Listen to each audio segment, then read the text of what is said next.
Sejak tanggal 12 Juli lalu, Jokowi menarik rem darurat di seluruh Indonesia. Seperti halnya rem darurat yang ditarik mendadak, seluruh elemen masyarakat ikut tersentak, terguncang, dan mulai merasa nggak nyaman. Situasi ekonomi yang berangsur membaik mendadak berhenti karena jalur alirannya dihambat. Dan kali ini benar-benar dihambat. Nggak seperti waktu PSBB dulu yang masih diberikan banyak sekali kelonggaran. Jokowi terpaksa melakukan itu karena memang situasinya sangat berbahaya pada waktu itu. Rumah sakit kembali penuh, angka penularan juga sangat tinggi, angka kematian naik cepat sekali. Tenaga kesehatan mulai kelelahan. Banyak pasien yang terlantar di halaman dan tidak segera mendapat pertolongan. Suara ambulans terdengar di mana-mana menambah ketakutan. Ini kalau dibiarkan, Indonesia bisa kolaps. Tenaga kesehatan yang terbatas, mereka akan mundur teratur karena nggak sanggup lagi menangani. Virus varian Delta dari India ini memang ganas dengan tingkat penularan yang sangat cepat. Dan banyak yang memperkirakan gelombang virus kedua lebih mematikan daripada gelombang pertama. Belajar dari pola yang sama waktu terjadi wabah influenza di tahun 1918. Saya sendiri merasakan ya, situasi pada waktu itu sangat berbahaya. Karena penarikan rem darurat itu akan membawa dampak pada sisi yang berbeda. Ini ibaratnya seperti sebuah kereta api yang sedang melaju kencang. Tiba-tiba dihentikan tanpa ada jeda. Pastilah rangkaiannya itu akan terguncang dan bisa saja rangkaian yang paling belakang akan terpelanting dan menghantam sekitar. Karena kesehatan terancam, rem darurat ditarik, gerbong ekonomi kita terguncang dan bisa saja terguling keras. Jeritan rakyat kecil itu mulai terdengar kencang karena mereka yang sedang dalam masa pemulihan akibat pembatasan setahun lebih lamanya sekarang harus mengalami lagi tekanan yang kuat, dan PPKM darurat kali ini membuat mereka tidak akan bisa lagi menahan. Para oposisi juga mengambil kesempatan bagus untuk menyerang pemerintah. Lewat jaring mereka di mana-mana, mereka mulai mengikis kepercayaan pada pemerintah. Buat sebagian oposisi, ini peluang bagus untuk mulai mengambil momentum lama, yaitu turunkan presiden. Mereka berharap rakyat kecil bersama mereka kali ini, karena merekalah yang paling terdampak dan kemungkinan besar bisa digerakkan. Orang lapar mudah digerakkan, dan hampir semua revolusi di dunia berawal dari tertekannya ekonomi di suatu negara. Tapi apa sih sebenarnya hasil dari PPKM darurat kemarin? Jangan-jangan nih ya, penarikan rem darurat itu adalah kegiatan yang sia-sia. Karena virusnya juga sudah menyebar kemana-mana. Yang mati juga masih banyak, rumah sakit juga masih penuh. Jadi apakah PPKM darurat kemarin itu ada gunanya? Saya nggak mau berandai-andai ya, dan ingin membagikan secuil data biar kita paham apakah PPKM darurat kemarin itu berhasil atau gagal. Kita lihat dulu dari kasus positif harian. Tanggal 16 Juli lalu, beberapa hari sesudah PPKM darurat diadakan, kasus positif COVID ada di puncak yang tinggi. Sekitar hampir 57.000 orang setiap hari terpapar COVID. Angka kematian mencapai lebih dari 1.000 orang per hari. Rumah sakit yang menampung pasien COVID juga sudah terisi hampir 80%. Ini seperti demam tinggi yang mengingatkan tubuh kita kalau ada penyakit di dalam. Peringatan tanda bahaya mulai meraung-raung mengingatkan kalau kita berada di jurang krisis karena pandemi menyebar dengan kecepatan yang sangat tinggi. Negara-negara luar juga mulai menutup dirinya dari Indonesia. Mereka takut apa yang terjadi di Indonesia akan menghajar negara mereka juga.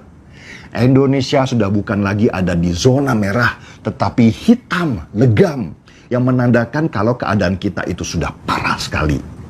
Bahkan ada negara yang sudah siap-siap mengungsikan warganya yang ada di sini supaya kembali pulang, karena situasi di Indonesia sudah sangat berbahaya. Kita mungkin yang belum terkena nggak begitu menyadari situasi. Tetapi ketika orang-orang yang kita kenal sekarang mulai bertumbangan, banyak dari kita mulai ngeri juga. Setiap hari ada saja yang mati. Media sosial juga sudah seperti obituari mengabarkan si A, orang yang kita kenal lama, meninggal dunia. Disitulah pentingnya rem darurat itu ditarik. Karena kalau dibiarkan, bukan saja penyakit menyebar luas, tetapi ekonomi kita juga bisa ambruk. Yang parah adalah ketika pemerintah salah menentukan arah, kepercayaan internasional kepada kita akan turun drastis. Mereka mulai menarik investasinya di sini secara bersamaan. Apa yang terjadi kalau seperti itu? Uang nggak ada lagi di dalam negeri, semuanya keluar. Akan terjadi penarikan besar-besaran di bank karena orang lebih baik pegang cash. Takut kalau terjadi apa-apa. Dolar juga mulai langka dan harganya naik tinggi yang membuat rupiah kita jadi lemah. Jadi bisa dibayangkan chaosnya sektor keuangan yang berdampak pada banyak elemen penting di masyarakat. Dengan rem darurat, maka tubuh yang sakit itu seperti ditidurkan. Kita yang sedang demam tinggi dan perlu istirahat sambil diobati. Kalau dibiarkan, demam tinggi itu bisa merusak organ-organ di dalam tubuh. Dan meski teriakan rakyat kecil terdengar semakin lama semakin keras karena tidak mampu bertahan, tetapi pada faktanya PPKM darurat ternyata bisa menjaga kestabilan banyak hal di masa pandemi ini. Pada tanggal 26 Juli, 2 minggu sesudah PPKM darurat diberlakukan, kasus positif COVID harian turun dari 57.000 kasus per hari menjadi 28.000. Kesembuhan dari COVID juga sudah mulai naik dari angka 28.000 orang setiap hari naik jadi 40.000 orang.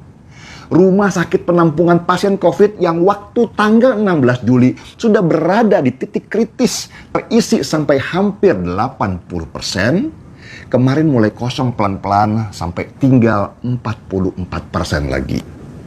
Nah, yang menarik ini, kepercayaan asing pada negara kita tidak turun drastis, terutama pada sisi ekonomi. Rupiah kita yang tanggal 19 Juli ada di kisaran 14.522 rupiah terhadap dolar, sesudah PPKM darurat diberlakukan, malah menguat di 14.480 rupiah. Ini menunjukkan meski beberapa negara waspada terhadap Indonesia dalam situasi pandemi ini, mereka masih tetap percaya pada pemerintah kita untuk mampu mengatasi situasi. Buktinya, mereka tidak menarik investasinya di sini. Jadi jangan gampang ditakut-takuti para oposisi yang selalu bicara untuk menebarkan ketakutan kepada kita. Merekalah yang sedang mencari celah dan kesempatan untuk menaikkan nama mereka dengan terus menyerang pemerintah. Mereka itu seperti burung bangkai yang memakan bangkai saudaranya sendiri, sibuk menari di atas pandemi, sibuk mencari keuntungan di atas musibah, tanpa pernah berusaha membantu memberikan solusi yang baik untuk kita semua. Bayangin aja, ibarat kita nih ya, lagi sakit demam tinggi. Ada teman di samping yang bukannya memberikan semangat supaya sembuh, malah sibuk teriak-teriak. Jangan-jangan lu mati. Terus kalau lu mati, gua dong yang repot. Wah, udah mau mati nih. Kalau mati, jangan nyusahin gua dong. Berasa pengen nabok cangkemnya pakai galon mineral. Hidup memang nggak selamanya di atas. Seringkali kita juga ada di posisi terbawah. Dan kali ini, negeri kita sedang dalam masa tersulitnya. Tetapi percayalah, kita akan lewati ini semua. Kita sudah terlalu sering berhadapan dengan masalah. Tetapi selama kita belajar dari semua itu, kita pasti akan menjadi lebih pintar.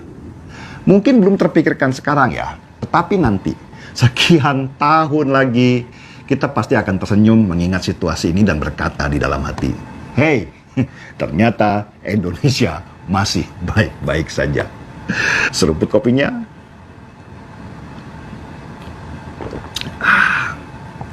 Markiput, mari kita seruput. Saya Denny Siregar, kita di acara Timeline.